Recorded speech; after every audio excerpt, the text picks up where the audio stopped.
우리공화당 수석대변인 임지연입니다. 제가 다음 지금 저 하는 시점 이후에 12시 전에 또 다른 브리핑이 있는지 방금 확인했습니다. 뭐 이유야 명백하죠. 우리공화당의 그 회의 브리핑 내용은 좀 내용의 길이가 깁니다. 조금 긴 게 아니라 대단히 깁니다. 그래서 그 정론관의 규칙인 15분 내에 하는 것을 지금 초과하고 있는 상황이 발생하고 있는데 우리 담당관님께 한번 좀 확인 좀 받고 진행을 하겠습니다. 15분까지.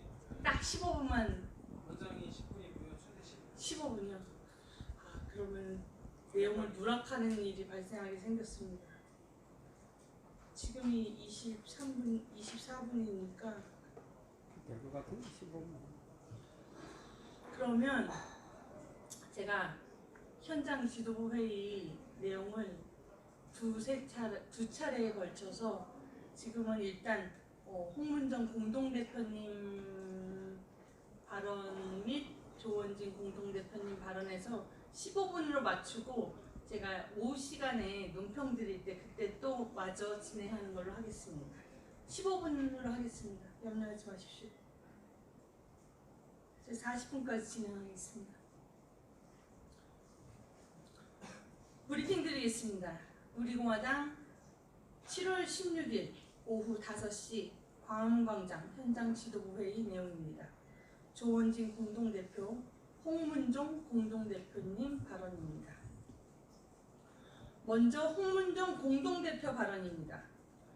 자유민주 애국 세력의 이름은 대한민국 역사에 길이 남을 것. 우리 공화당 당원님들 안 피곤하십니까? 대단하십니다. 오늘은 좀 쉬었으면 좋겠다. 저도 그렇게 생각했는데 제가 쉬면 여러분들 얼굴을 볼 수가 없습니다. 아직 전 쌩쌩합니다. 그런데 여러분들 참 대단하십니다. 대한민국 역사에 아마 길이 남을 것입니다.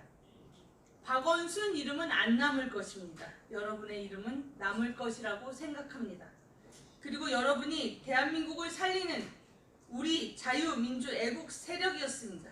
결국 저희가 이기겠다는 확신을 가지고 저희 지도부를 믿으시고 저희가 여러분들이 그렇게 원하는 대한민국 만드는데 어떻게 하면 우리가 이 어려운 싸움, 그러나 꼭 이겨야 될 싸움을 잘 이길 수 있을까?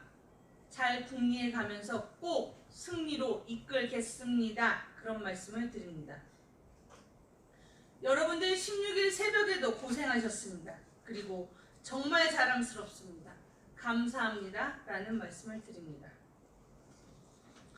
그런데 세월호에 관해서 이런저런 얘기들이 한 번씩 언론에 회자되고 있습니다. 여러분 잘 아시다시피 7월 15일 문재인 씨가 이순신 장군의 12척 배를 언급한 데 대해서 네티즌들이 화가 나서 그 댓글 중에 배 12척 가지고 이긴 이순신 장군보다 세월호 한 척 가지고 이긴 문재인이 낫다라는 발언이 있습니다. 비아냥거린 것입니다. 좌파 네티즌들은 문재인 씨는 세월호와 관계없이 정정당당하게 대통령에 당선되었다고 이렇게 새빨간 거짓말을 하고 있습니다. 맞습니까? 4.16 연대는 망언 막말이라고 규정하고 304명의 희생자들을 비하한 것을 아무렇지도 않게 생각하다니라면서 그렇게 얘기한 사람들을 패륜이다 이렇게 얘기하고 있고 또 그 당시 박근혜 정권이 무려 304명의 국민을 살해했다 이렇게 주장하고 있습니다. 박근혜 대통령이 살해하셨습니까? 그들이 살해한 건 2017년 3월 10일 우리 애국열사 5명 살해한 것 아닙니까? 정신 못 차리고 있습니다. 또 세월호 참사 희생자에 대한 추모와 유가족 위로하는 별개로 세월호를 가지고 정치적으로 이용하고 세월호를 가지고 박근혜 대통령을 비판, 능욕한 사람들은 이러한 세월호 비하에서 과연 자유로울 수 있는지 되묻지 않을 수가 없습니다. 본인은 정치적 목적을 달성하기 위해 세월호를 정치적으로 이용한 세력과 사람은 망언을 발언했던 당사자보다 훨씬 더 비난의 대상이 된다는 것이 상식적이고 당연한 것 아닙니까? 박근혜 대통령 탄핵을 강행하던 날 문재인은 진도 팽목항을 찾아 분향소의 방명록에 고맙다라는 문구를 남겼습니다. 정신이 조금 이상하신 분 아닙니까?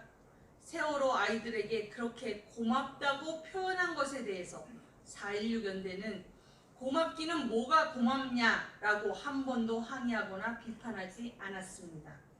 여러분, 지금 생각해도 이게 치가 떨리는 발언 아닙니까? 뭐가 고맙다는 겁니까? 상식적으로 자기 아이들이 죽었는데 고맙다고 한 사람한테 일반적으로 멱살잡이라도 하는 것이 상식 아닙니까?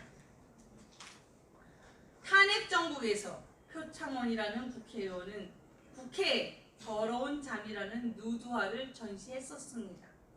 박근혜 대통령이 세월호 당시 성형수술을 하기 위해 프로포폴 주사를 맞고 잠에 빠져 세월호 사고에 제대로 대응하지 못했다는 내용이었는데, 이런 것들을 보고 정신병자들의 망발이라고 얘기할 수밖에 없고 세월호를 정치적으로 이용했다고 밖에 볼 수 없는 것 아니겠습니까?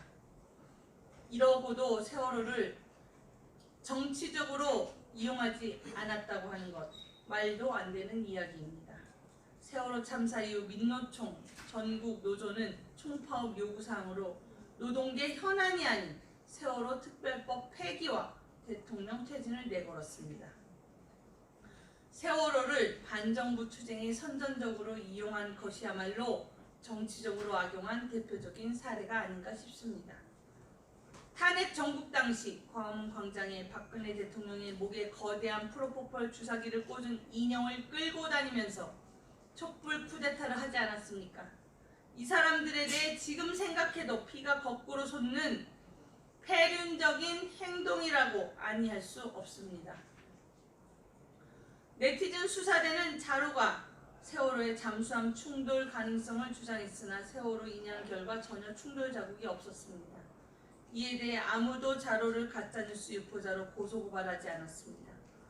정치적인 유불리 판단에 따라 실체조차 가공하는 이들의 행태가 바로 정치적인 음모라는 것입니다.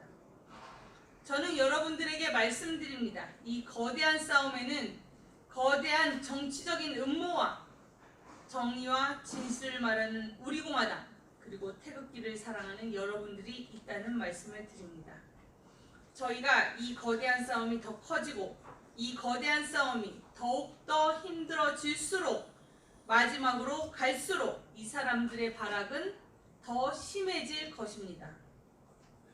그리고 우리를 향해서 온갖 불법, 그리고 우리를 향해서 온갖 거짓으로, 또 거짓의 산으로 탄핵을 했듯이 거짓의 산으로 저희를 협박하고 공갈치고 또 우리가 스스로 포기하게끔 하는 여러 가지 일들을 많이 자행할 것이다 라고 저는 생각합니다.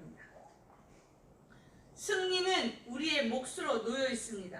우리는 절대 포기하지 않습니다.